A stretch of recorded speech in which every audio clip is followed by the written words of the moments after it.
بسم الله الرحمن الرحيم. السلام عليكم ورحمة الله وبركاته.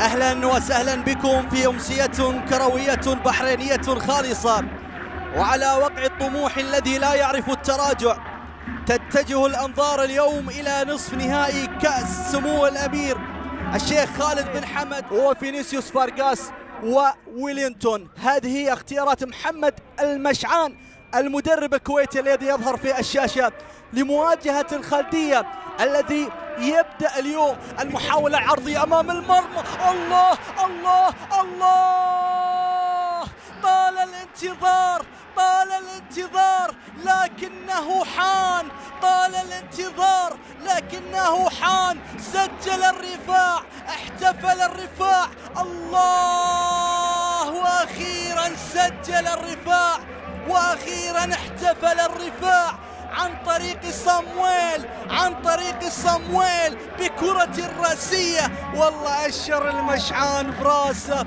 والله أشر المشعان براسه.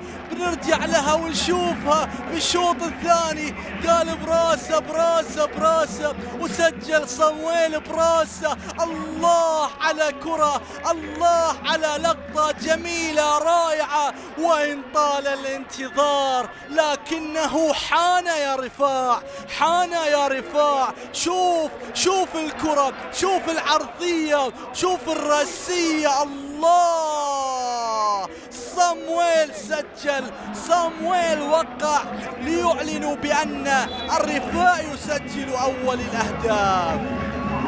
يا سلام على الرفاع، يا عيني على الكرة، على الهدف، على اللقطة، على اللدقة التي أتت من الظهير الأيسر المميز صمويل بالنسبة لنادي الرفاع.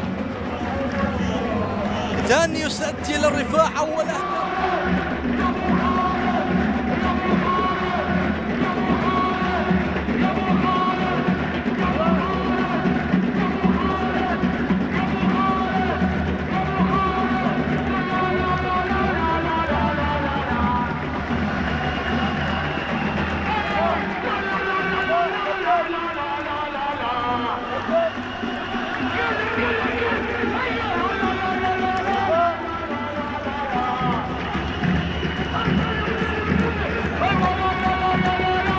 السيد محمود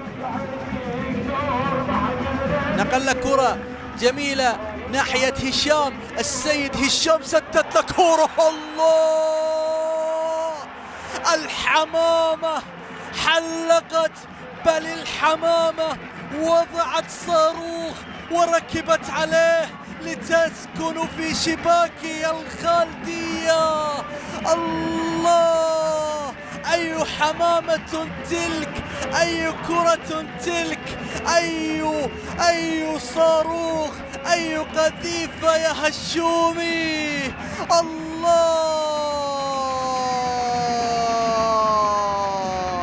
أعلن عن عودته بهذا الشكل، بهذه الصورة.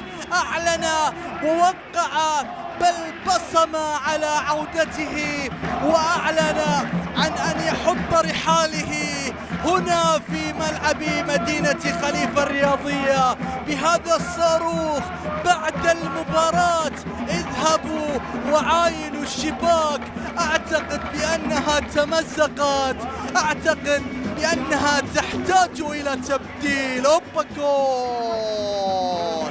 يا سلام يا سلام، شوفها مرة ومرتين وثلاث وخلاص. لا لا لا يمكن أن تتجاوز ذلك. الله على كرة، على قذيفة، على تسديدة رائعة في منتهى الروعة، في منتهى الجمال، في منتهى القمة. والكرة في المباراة لمصلحة الرفاع.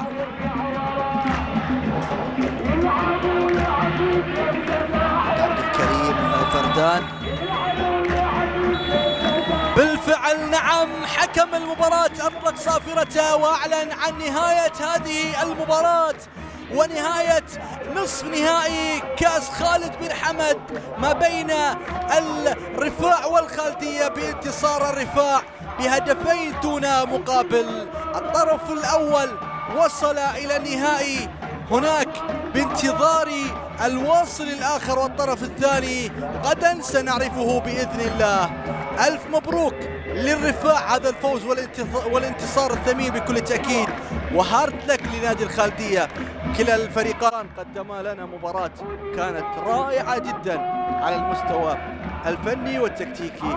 شكرا لهم وشكرا لكم أنتم يا من تابعتوا معنا هذه المباراة. أتمنى بأنكم استمتعتم على هذا الوصف والتعليق، وألقاكم إن شاء الله في لقاءات أخرى أكثر إثارة وأكثر متعة. دمتم في رعاية الله.